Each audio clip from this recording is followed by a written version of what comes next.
გამარჯობა, მე ზურაბ ღამბაშიძე ვარ. ქართულ ხალხურ საკრავებს ვამზადებ. მასალის შერჩევაზე ვიდეო რო დავდე, იქ ერთ-ერთმა პიროვნებამ დაწერა. მე გიტარისტი გახლავართ და ხშირად ვადარებ სხვადასხვა ხეებისგან დამზადებულ გიტარებს და მინდა ვთქვა, რომ აბსოლუტურად ყველა ხეს თავისი დამახასიათებელი ტონი და ჟღერადობა აქვს. ფანდურებშიც გავლენა უნდა ჰქონდეს მასალას და ხარისხს. კიდევ ერთხელ ვუხდი მადლობას იმ პიროვნებას კომენტარისთვის და ჯერ მის კომენტარს უპასუხებ და შემდეგ ვისაუბრებ მუცელზე ზოგადად. რაც გვაძლევს, როგორი შეიძლება გაკეთდეს. რა თქმა უნდა, ვეთანხმები იმ პიროვნებას, რომ ყველა ხეს თავისებური ბგერა აქვს და ზუსტად მაგ მოსაზრებით თქვენ ფანდურებს წიფლის ძირს უკეთებ. ფანდურზე რო გაჩვენოთ ძირი რას უწოდებ. მუცელს ძირითადად 5 ფიცრით ვაწყობ. 2 ფიცარი, რომელზეც პირი წებდება, ამას გვერდები უწოდებ და ეს 3 ფიცარი არის ძირი. ძირი წიფელია, წეგარ როგორც გითხარით, გვერდები თუთა. ძირითადად ასე ვაკეთებ თქვენ ფანდურებს და წიფელს იმ მოსაზრებით ვაკეთებ, რომ უფრო გამოკვეთილი ბგერები ქონდეს თქვენ ფანდურს. წიფლის ბგერას ერთი სიტყვით ასე აღწერ ხოლმე, რომ ჭექარე ხმა აქვს. თუმცა ეს იმას არ ნიშნავს, რომ თქვენი ფანდური მომძახნელად არ ივარგებს. თქვენ ფანდურს უფრო გამოკვეთილი ბგერა უნდა ქონდეს, რომ კაფეოთ ისმოდეს დაკრული.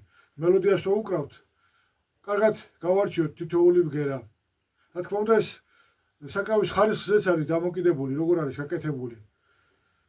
თორე შეიძლება საუკეთესო მასალა იყო და არ იყოს კარგი ფანდური, ნაკეთობა თვითონ და ვერ მოგცეს ის შედეგი, რაც პროფესიონალურ ფანდურს სჭირდება. მეორე ის, რომ მხოლოდ ხის ხარისხი კი არა, ბგერაზე ისიც მოქმედებს, ხეს როგორ დავხერხავთ. ამაზეც მაქვს ვიდეო გათლილი ჯობს თუ აწყობილი ასეთი სათაურით. ციკლიდან ფანდური წარსულა იყო მომავალი. შეგიძლიათ ნახოთ, ვისაც არ გინახავთ.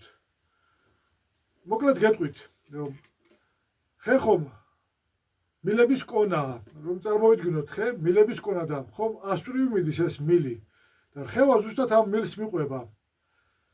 რაც უფრო სწორად დავხერხავთ ხეს, მით უფრო ნარჩუნდება მილის თლიანობა. არ გადაიჭრება მილი.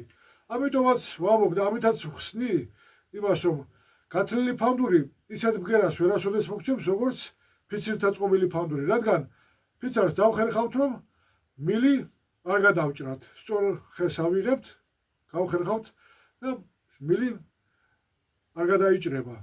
ბგერა უკეთესი იქნება, უკეთესად შეირხევა ასეთი კედელი, მუცლის კედელი და უკეთეს ბგერას მივიღებთ. მაინც როგორ მოქმედებს საკრავის ბგერაზე ხე? მარტივად რომ ვთქვათ, რბილი ხე რბილ ბგერას მოგცემს, მაგარი ხე კი გამოკვეთილ ბგერებს.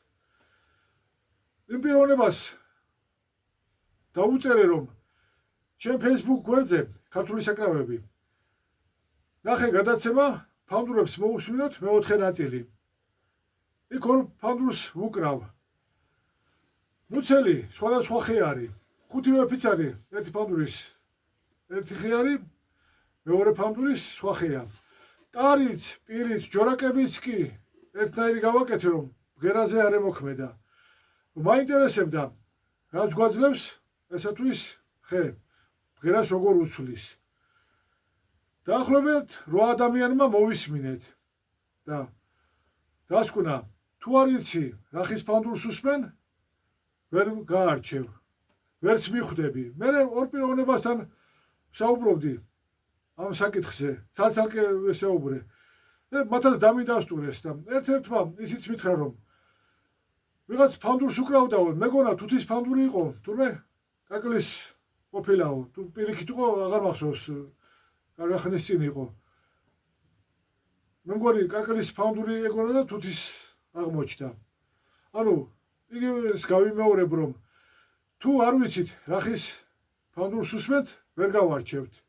და ამის მაგალითად შემიძლია ერთ-ერთ გადაცემაში მოვყევი კიდეც, რომ პროფესიონალმა ვერ გაარჩია გიტარებს რომ უსმენდა. გიტარას კედარის დეკა ჰქონდა თუ ნაძვის დეკა. მიუხედავად იმისა, რომ ყველა ამბობს, რომ კედარს უფრო რბილი ბგერა აქვს, ნაძვს კი გამოკვეთილი ბგერები. თუ კი ასეთი განსხვავებაა კედარის და ნაძვის დეკას შორის, მაშინ რატომ ვერ გაარჩია?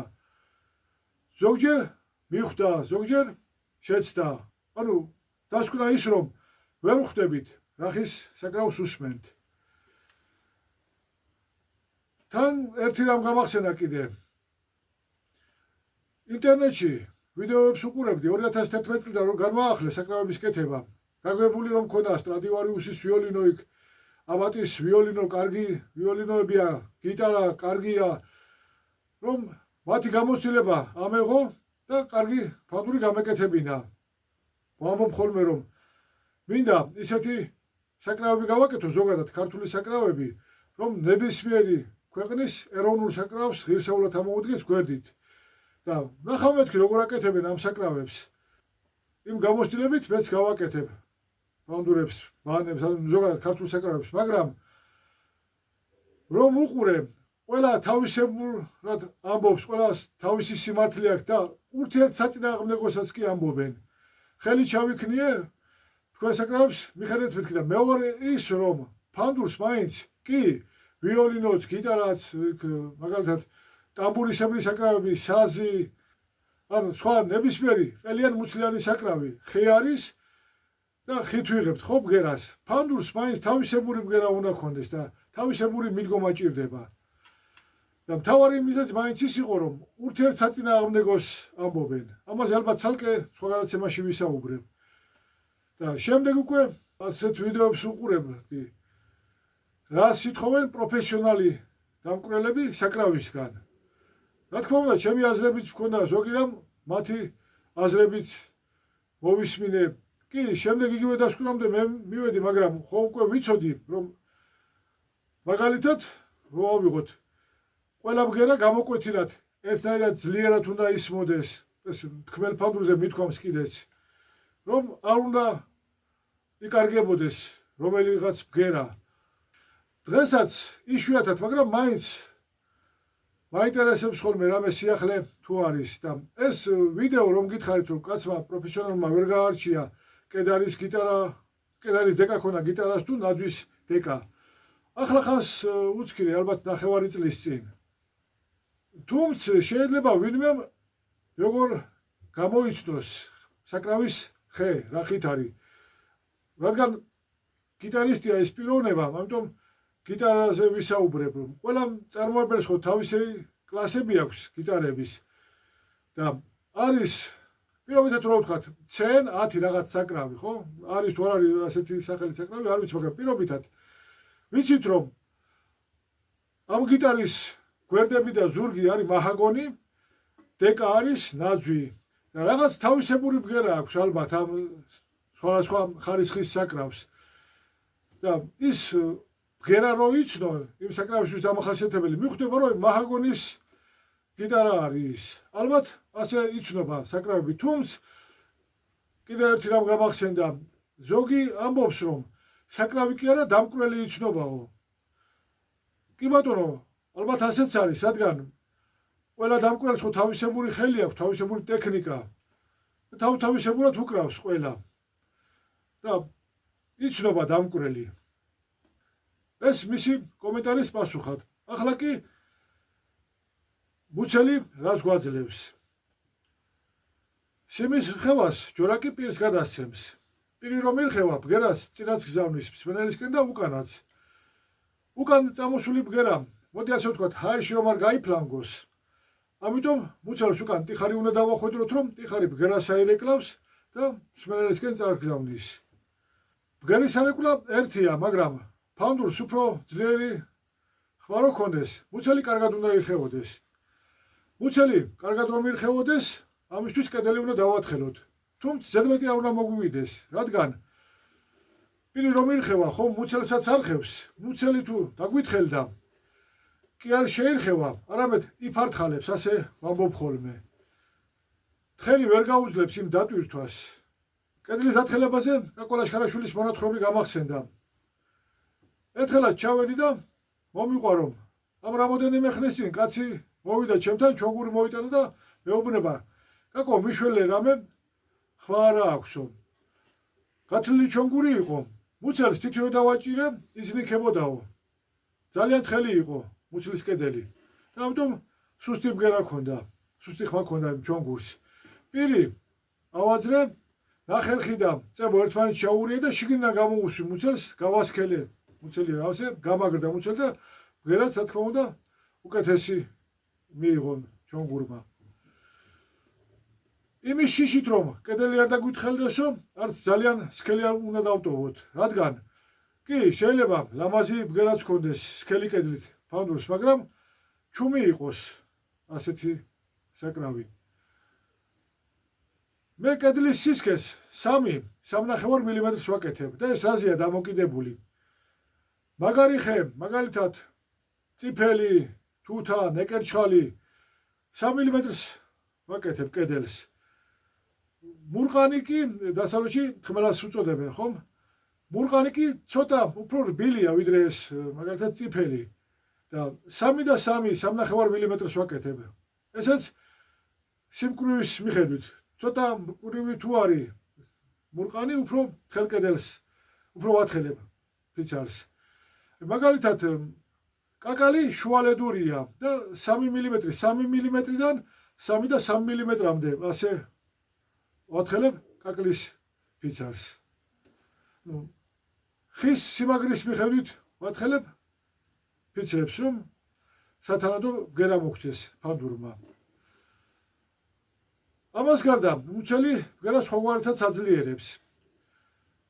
მუცლის ზომაზე დამოკიდებული როგორ ბგერებს გააძლიერებს. მაღალ წყობაში აწყობილ ფანდურს უფრო პატარა მუცელი უნდა ქონდეს. დაბალი წყობის საკრავს უფრო დიდი მუცელი სჭირდება.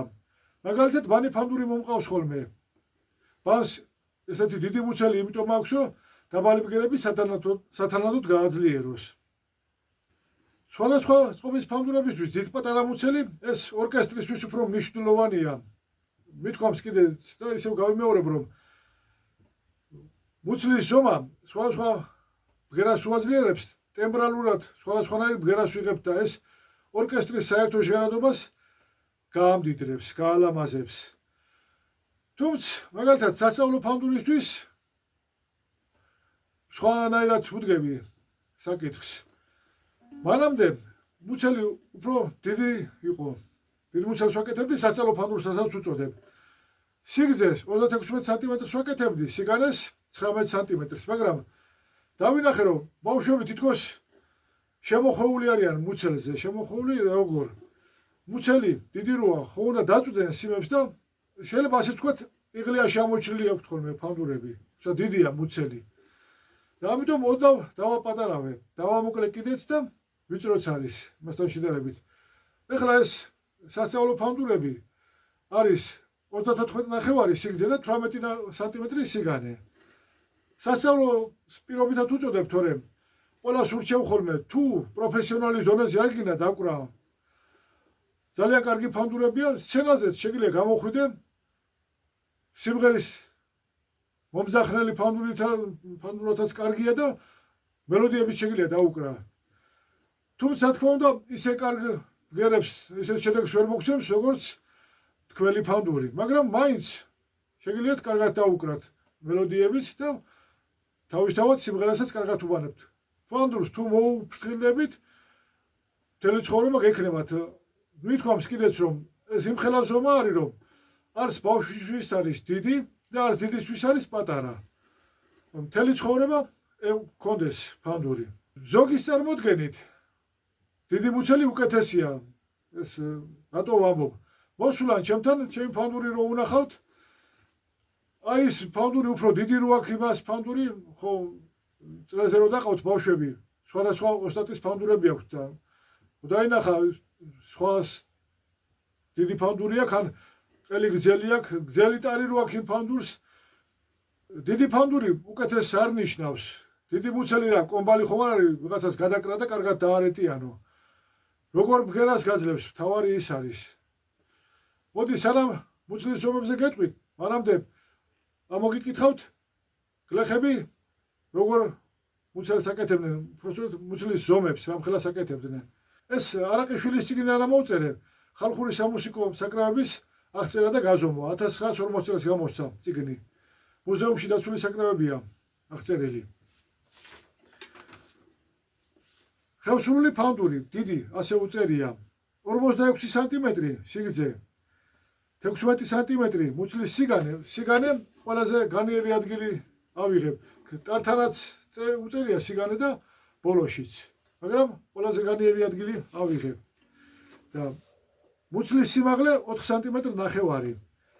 ახალი ფშაური 30 სანტიმეტრი სიგრძე, 11 სანტიმეტრი სიგანე და 6 სანტიმეტრი სიმაღლე.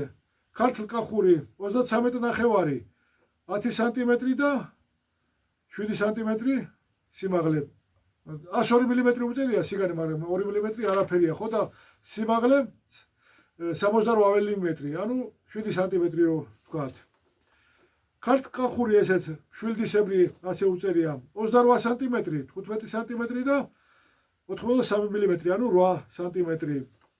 დუშეთიდან 39 სანტიმეტრი, 13 სანტიმეტრი ნახევარი და 6 სანტიმეტრი სიმაღლე. დუშეთის რაიონის 37 ნახევარი, 9 სანტიმეტრი ნახევარი მუცლის სიგანე და 6 სანტიმეტრი სიმაღლე. ყველა თავისებურად აკეთებდა. ეს ალბათ რა ხესაც იშოვიდნენ. წვრილი ხე იყო, უფრო ვიწრო ფანდური გამოდიოდა. ცოტა მსხვილი ხე იყო, განიერი ფანდური. რა თქმა უნდა, ვარაუდით. სიამოვნებაში ამის მიზეზი რა არის? არ ვიცი. ახლა რამ ხელა შეგვიძლია ჩვენ გავაკეთოთ ფანდურები. კაკულაშკარაშვილმა ზომებიც მითხრა. ასე მითხრა, რომ პირველი ხმის ფანდურიო შეიძლება 16-დან 18 სანტიმეტრამდე იყოს მუცლის სიგანე. მეორე ხმის ფანდური 18-დან 20 სანტიმეტრამდეო. სიგრძე სიგანის თანაფარდობა როგორი უნდა იყოს? ალბათ ეს თავისი მოსაზრება იყო. სიგრძე სიგანის თანაფარდობა არის 3:2-თან. ანუ მაგალითად მუცლის სიგრძე 30 სანტიმეტრი, სიგანე 20 სანტიმეტრი და სიმაღლე უნდა იყოს სიგანის ნახევარიო. თუმცა მე ჩემებურად გავაკეთე. ფურცელზე დავხატე და როგორც მომეწონა მოყვანილობა, ლამაზი რო ყოფილიყო. იმის მიხედვით განსაზღვრე როგორი გამეკეთებინა ფანდურს. პირის მხარე ხო? რო უყურებ ფანდურს, ლამაზი უნდა იყოს. ეს თანაფარდობები, სიგრძე, სიგანე, სიმაღლის თანაფარდობა ნებისმიერ თავის გემოვნების მიხედვით შეუძლია გააკეთოს. ვისაც როგორ მოეწონება. ზოგი მკვეთრად მოხრილს აკეთებს. ზოგი განიერი ადგილი შუაშია, ყველაზე ფართე ადგილი მუცლის. ამას ნავისებრი მუცელი უწოდე. ასეთ ფორმის პირს ნიჩბისებრი ფანდური უწოდე, რადგან ნიჩაბს უფრო მომაგონებს ეს პირს რო უყურებ, ვიდრე ნავს. ის განიერი ადგილი შუაში რო არის, ის ნავს უფრო მომაგონებს. მზევიდან რომ ნავს დახედო, უფრო ნავს წააგავს ის ფანდური. გაჩვენებთ ახლა ორი ფანდური წილასწარ ჩავწერე, შესაკეთებლად მომიტანეს. წილასწარ ჩავწერე, რომ გადაცემაში ჩამერთო. მოგვიანებით ჩავრთავ. ანუ თვითონ ოსტატზეა დამოკიდებული, ამხელა მუცელს გააკეთებს. მასალა რა მასალით შეგვიძლია ფანდური გავაკეთოთ. ნებისმიერი ჟღერადი ხე აიღეთ და იმით გააკეთეთ ფანდური.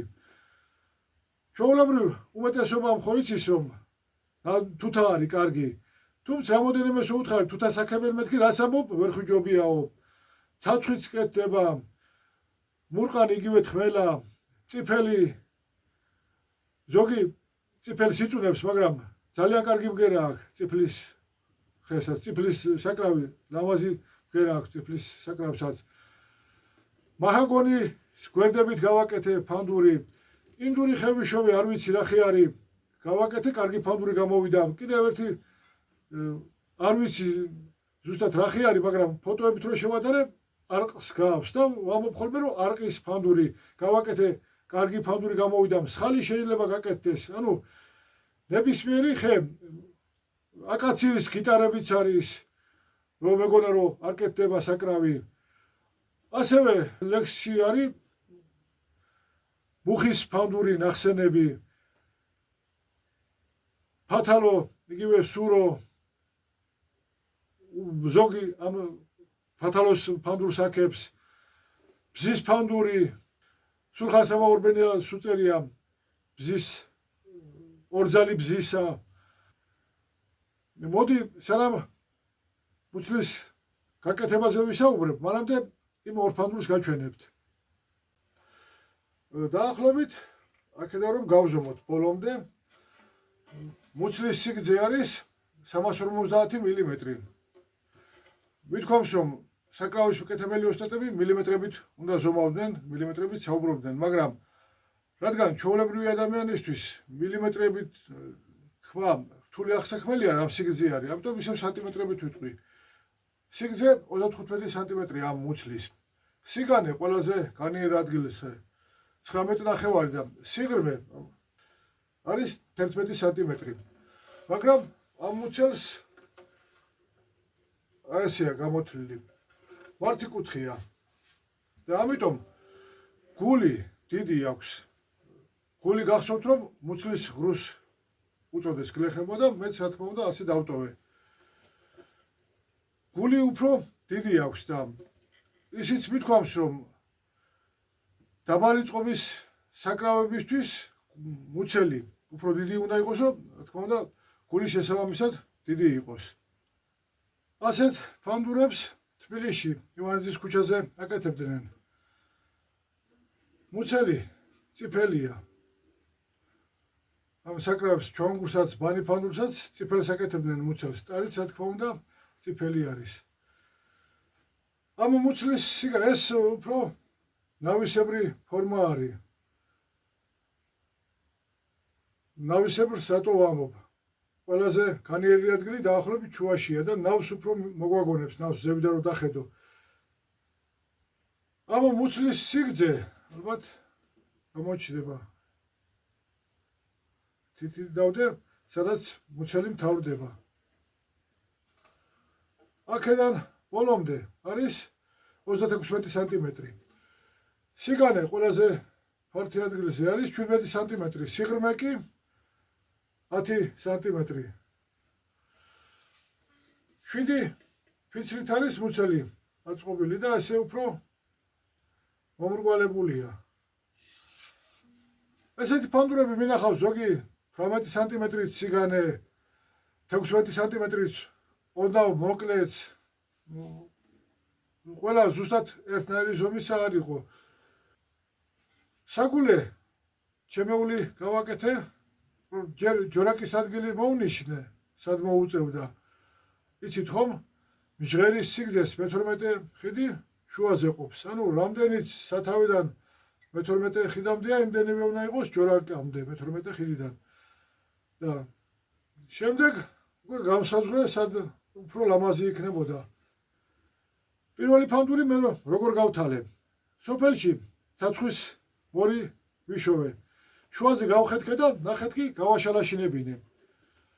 იმ დროს თბილისში ივანიძის ქუჩაზე გაკეთებული ფანდური მქონდა, რატომღაც ის ნავისებრი ფორმა არ მომწონდა და ნიჩბისებრი ფორმა დავხაზე. როგორ? შუა ხაზი გავავლე გაზეთზე. შემდეგ სიგანე აღარ მახსოვს, რამ სიგანე გავაკეთე, ეს ფანდური რამ სიგრძე იყო, ის ზომები აღარ მახსოვს და რამ სიგანეც უნდა გამეკეთებინა მუცელი. გამოვხაზე ორივე მხარეს. ნიჩბისებრი ფორმა.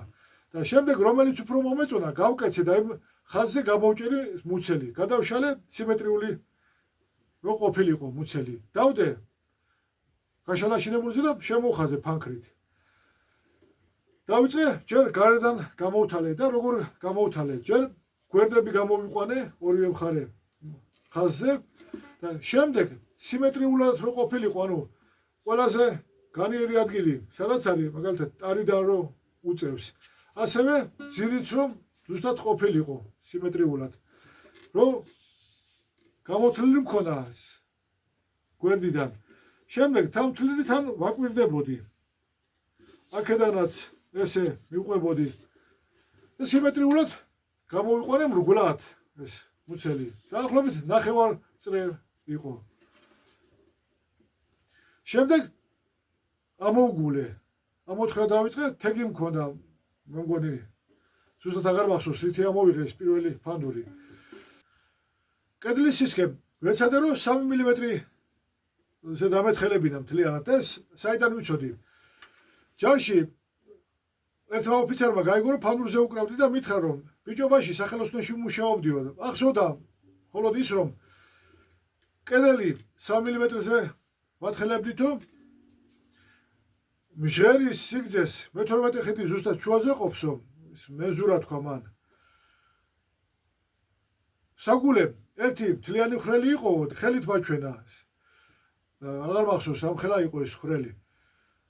პირი 1 მმ-ზე ვათხელებდი თუ და 2 ხიდს ვდებდი თუ. მაგრამ ერთ-ერთ განაცემაში ვთქვი რომ მილიმეტრიანი პირი ძალიან თხელია.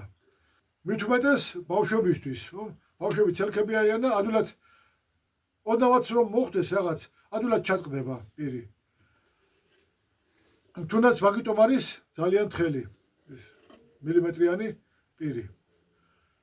როგორ ვათხელებდი კედელს, თანაბარი ყოფილიყო. თითის შეგრძნებით. შეგრძნებაზე ტორესის ნათქვამი გამახსენდა. მე ვინმეს კი არ უმალავ გიტარის გაკეთებას, რომ არ მინდა რომ სხვებმა გააკეთონო. უბრალოდ არ ვიცი როგორ გადავსცე ადამიანს რას გძნობს ჩემი მარჯვენა ხელის ცერა და საჩვენებელი თითები, როცა დეკას სისქეს ვამოწმებო. რო ათხელებდა დეკას, თითით ამოწმებდა, ესე იგი საკმარისად დაათხელა თუ არა დეკა და მეც რა თქმა უნდა მაშინ ეს არ ვიცოდი, უბრალოდ შეგრძნებით თანაბრად ვათხელებდი კედელს. თითით რომ ვიყვებოდი, ვგრძნობდი, ცოტა სქელი არის, აქ ესე იგი უნდა დავათხელო კიდე. სადაც თითები ჩაწვდა, თითის შეგრძნებით. შემდეგ უკვე თვალით დაახლოებით ვიყვებოდი, რომ აქედან რომ შევხედავდი გარედან, დამუშავებული მქონდა კედელი. მე შიგნითაც უყურებდი, რომ დაახლოებით ისევე ამომეღო და კედელი ერთნაირი ყოფილიყო.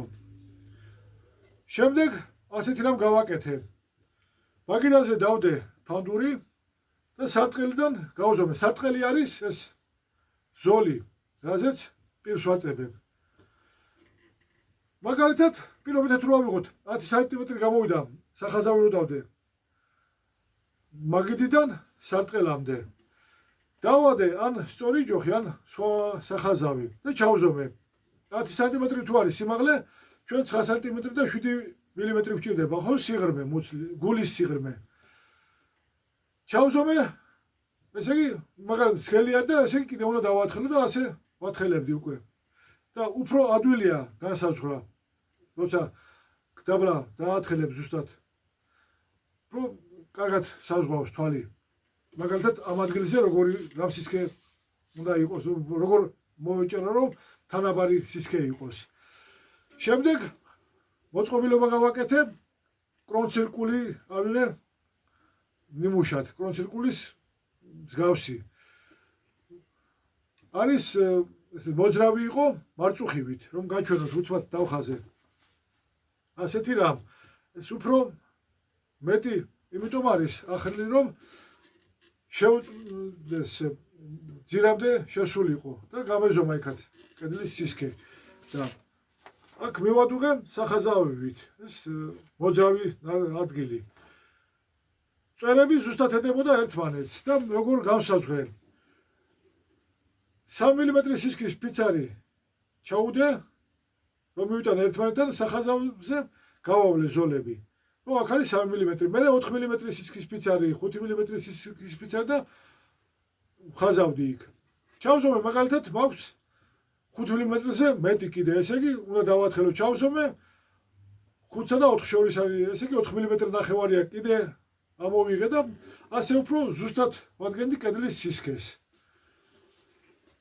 შემდეგ უკვე ჯავახიშვილის წიგნში ვნახე, რომ გლეხები თურმე პირიქით აკეთებენ. ჯერ გულს ამოიღებდნენ და შემდეგ უკვე გარედან ათხელებდნენ კანს, ზოგი კანს უწოდებდა. ზოგი კედელს ამბობდა. გარედან ამუშავებდნენ უკვე და ათხელებდნენ ასე მუცლის კედელს. ესეც ცოტა სახიფათოა გააჩნია გარედან ისი დაამუშავებთ. სახიფათო რატომ თქვი? მე ხომ გარედან ზუსტად დავამუშავებდი ხოლმე მუცელს და მე შიგნიდან სატეხით ვიღებდი. ესეთი ღარივით თეგი იყო და ერთი-ორჯერ რო ურტყავდი ჩაქუჩს. კედელს მოხვდა და გატეხა. კი, ის ბზარი დავაწებე, მაგრამ რატო უნდა იყოს ხო? დაწებებული მithქვამს რომ რაც უფრო კარგია ფანდური და რაც უფრო ძვირად ყიდი, არანაირი დაკლი არ უნდა ქონდეს. არც გაბზარული უნდა იყოს, არც კორძი არ უნდა ქონდეს. კი, სასწავლო ფანდურებზე კი ბატონო იყოს ის კორძი, მაგრამ ისევ გავიმეორებ რომ ძვირად რო ყიდი ფანდურს, დაკლი არ უნდა ქონდეს. კიდე როგორ შეიძლება გაკეთდეს? გარედან შავად დაამუშავოთ, ანუ მეტი დატოვოთ, შემდეგ გული ამოიღოთ. ნამხელაც გინდათ რო იყოს და უფრო მარტივად დაამუშავებთ უკვე გარედან, ზუსტად კედლის სისქეს. გათლილი ფანდური რო გაჩვენეთ, მისი გვერდები პირის მიმართ მართიკუთხით ჩამოდის და ძირიც მართიკუთხია. უმეტესობა ასე თლის. მე გულად გამოვთვლიდი ხოლმე მუცელს. თუმცა მინახავს გათლილი ფანდური როგორ, რო წარმოიდგინოთ მსგავსი იყო. გვერდი მართიკუთხით ქონდა გამოთვლილი და ასე ტარისკენ ვიწრო იყო ეს ადგილი, ანუ ეს გამოთვლილი ტყლად მოდიოდა. შემდეგ ფართოვდებოდა და ბოლოსკენ ისევ ვიწროვდებოდა და ეს სამი ფიცარი რომ მრგვალი წარმოიდგინოთ. ანუ გვერდი მართიკუთხით ჩამოდიოდა გამოთვლილი ესე და აქეთ უკვე მომრგვალებული ძირი. როგორც მე ვუწოდებ ეს გვერდებია და ძირი. და ასევე რომ ვთქვათ, გვერდები მართიკუთხით ჩამოდიოდა და მერე მომრგვალებული იყო ეს ძირი. რომბისებრი ფანდურიც მინახავს ბოლო მოკვეთილი რომბი რო ვთქვათ. ოღონდ ეს უფრო გადამრგვალებულია. იქ უფრო პატარა იყო წრე და ტარისკენაც და ბოლოსკენაც ესე სწორად ჩადიოდა, როგორც აქ ბოლოსკენ მიდის. და ასე ხუთი გვერდი იყო, წახნაგოვანი ფანდური იყო. რამოდენიმე ალბათ სამი ფანდური ვნახე, ასე გარედან ეს დაკუთხული იყო. ასეთი წახნაგოვანი ფანდური მუზეუმშიც არის. ერთი მახსოვს ყოველ შემთხვევისთვის, მეორე თუ არა. არაყიშვილს უწერია, მუცელი წახნაგოვანია. და ესეც შეგვიძლია ტრადიციის ერთგვარ გაგრძელებად ჩავთვალოთ.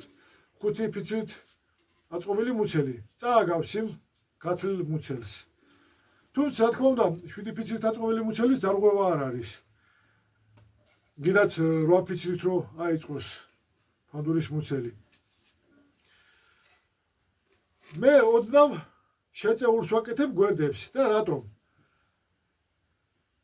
ფიცრებით აწყობა რო დავიწყე ფანდურის, უпроსოდ რო გადავწყვიტე რომ ფიცრებით უნდა გამეკეთებინა, როგორ გავაკეთებთ ის მუცლის მოყვანილობა და ნახევარწრე ავიღე და უფრო წრის მოყვანილობა რო ყოფილიყო, ოდნავ შევწიე გვერდები. თუმცა აქაც შეიძლება რომ გვერდები მართობულად ჩამოვიდეს და მე ეს სამი ფიცარი შესაბამისად როგორც ესეც ოსტატზეა დამოკიდებული როგორ იქნება.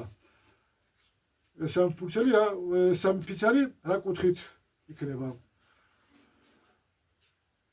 ნავისებრი ფანდური რო გაჩვენეთ ივანეს ქუჩაზე გაკეთებული, იმ ფანდურის გვერდები ოდნავ გაწეულია.